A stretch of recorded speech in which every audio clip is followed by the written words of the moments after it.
Cancer is a journey, and you hear that so many times when you talk to other cancer survivors. I'm on a journey. And yes, you are on a journey, but you also cross a line when you hear the words, you have cancer. There is the BC side of your life, the before cancer, and you cross to the other side, which is the after cancer, the AC for us. And it's a line that you can't ever cross back over again. I'm Donna Turman. Whitney Milford. Ann Regal Haynes. Ashley Gurry. And my age is 73. 32. 65. 33 years old. Cancer doesn't care how rich or poor you are. It doesn't care what color you are, if you're Caucasian, if you're African American, if you're Asian. It just wants you. When I started this journey last October, I looked at my finances and I thought, well, we're pretty much prepared. Everything's going to go fine. We'll be okay. Basically, the cancer was a very small part of my bills. $19,000 poured into that house in 4 months. The heating and air conditioning system goes out on our main floor. That's $5,400. A joist went out in the main part of the house. Even the roof went. We had people cleaning the roof and they came down and said it's caving in 3 places. It was just like pell-mell things coming.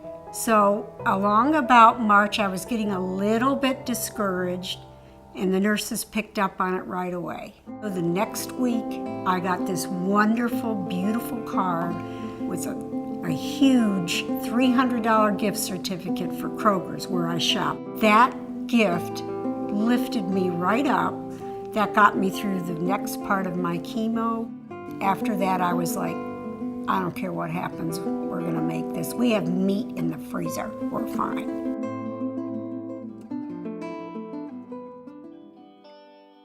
Our oncology nurses call them the crack women. These are the women that have fallen through the cracks. These women don't know how to ask for help, the majority of them. They don't know who to ask for help, and they don't know where to ask for help. And I always like to say that our oncology nurses know more secrets than a bartender and a hairdresser put together.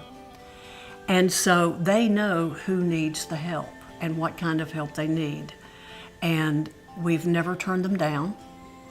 And we've grown to the point that we are now able to help a woman up to 4 times a year with a $300 gift, basically once a quarter.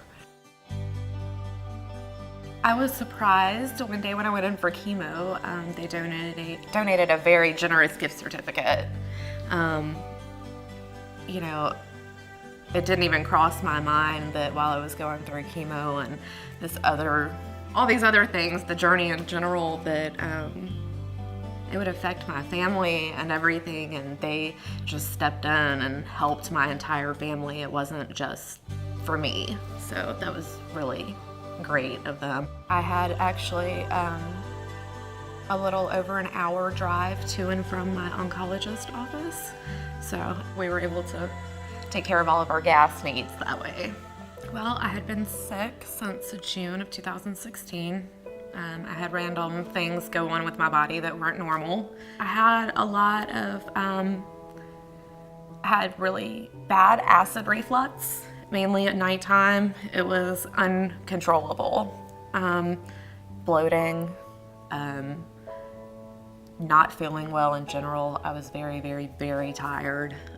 I visited numerous doctors, ER doctors, family medicine doctors, gynecologists, everybody. I was diagnosed 5 different times with the wrong thing, anywhere from acid reflux to a gluten allergy. I started doing my own research. Everything pointed to ovarian cancer, so I kept bringing it up. I kept getting told that I was too young, that it couldn't be that.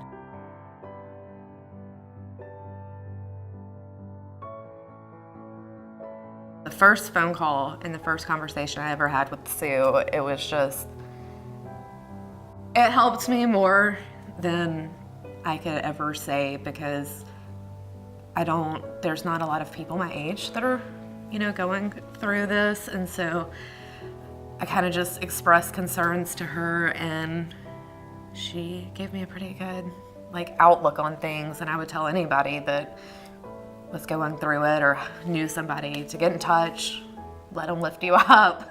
It's good to know you're not alone. We're different in the fact that we put the money directly into the patient's hands. I'm very proud to say that from the first check that we have written to today, we have assisted over 700 women in the Atlanta and the Northeast Georgia area. And I never, realized that there was that need, and I never realized how far and what an impact it made on these women. Those cards are for the sisterhood of women with gynecological cancer, to help them in any way they need it. For me personally, there were times that I just needed to buy something small that meant there was a future, that meant I could look ahead. So going into Kroger, going in their makeup department, their lotion, hand lotion, and beauty, body wash, and stuff like that. Just something that I knew that I could buy to make myself know that there was a future. It was wonderful. Wonderful. We started giving away money, and for groceries, and for utilities, and for medicine, and for nourishing food to put on the tables of these women. It's a very personal support. It helps us directly, not just to research, which certainly, Lord knows we need more of that, but they help us personally. And that's huge, a huge benefit to us. I know there are some women who need it a lot more than what I might need it. In fact, I got down to about $100 left on one of my gift cards. I was feeling good, cancer was done.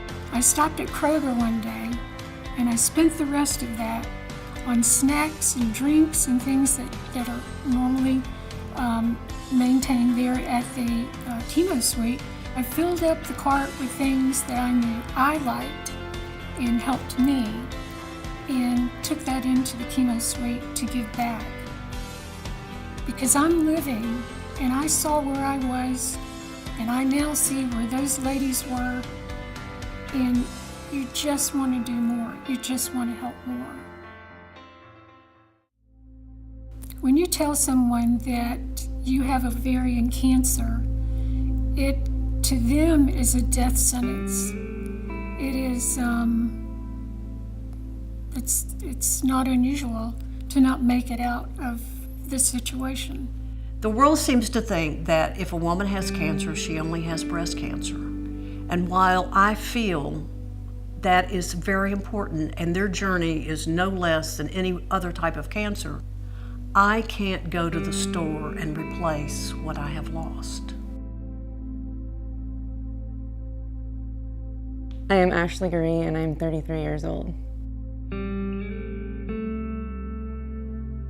In September of 2014, I started having these symptoms where my stomach just felt very bloated, and I had just moved from Nashville, Tennessee down to Atlanta, so every doctor that I was going to see was going to be new to me, and vice versa. I went to a gynecologist, and he said, you need to eat better, and gave me these portions to try, and I knew that something was different. He said, if you don't feel better in a month, here's a GI doctor, go ahead and contact him. So contacted the GI doctor, and he put me on a probiotic regimen, and we went through all these different pills of how to cleanse my system, and I knew something wasn't right. Eventually my belly button started popping out. So I called the GI doctor and said, hey, listen, something doesn't seem right. This was March 19th, and on March 20th, I had a CAT scan, and it showed that I had a mass on my right ovary.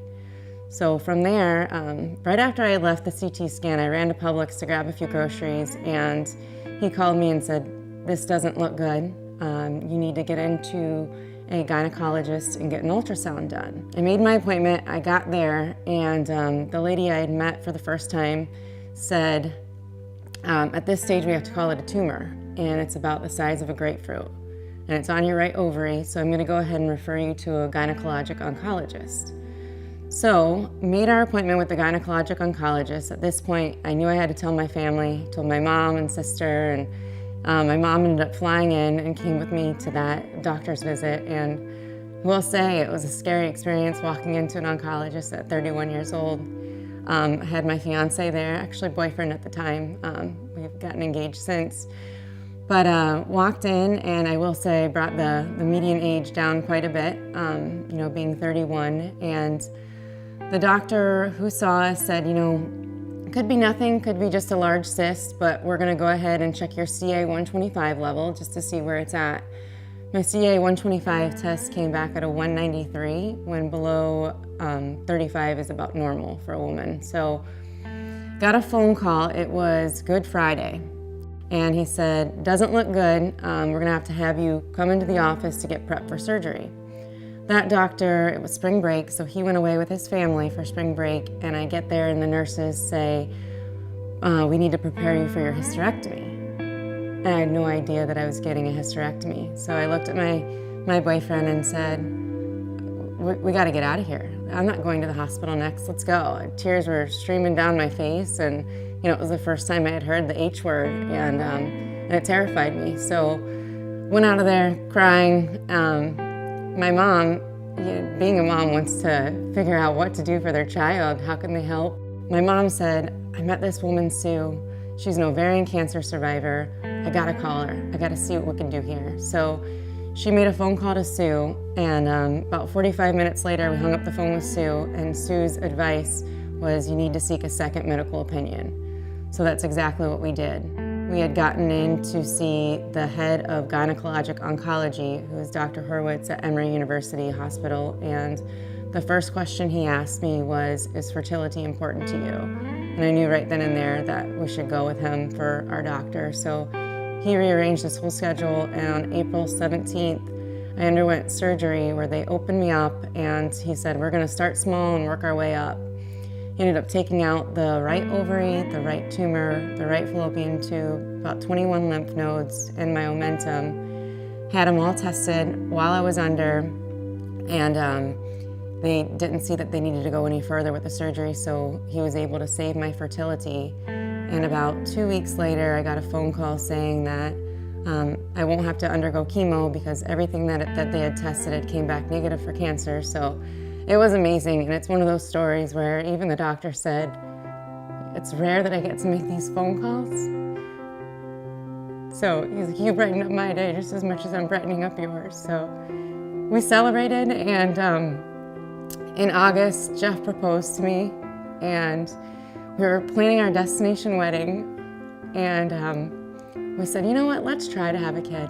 Let's just see if we can get pregnant. And in September, it was September 13th, we found out we were pregnant with Sloan. So Sloan was born May 22nd, 2016, and we now have Cruz, and Cruz is almost 7 weeks old. So that's my family, and Sue, I owe her so much, and the Partnership for Gynecologic Cancer Support just for giving me this opportunity to have our family. So thanks, Sue.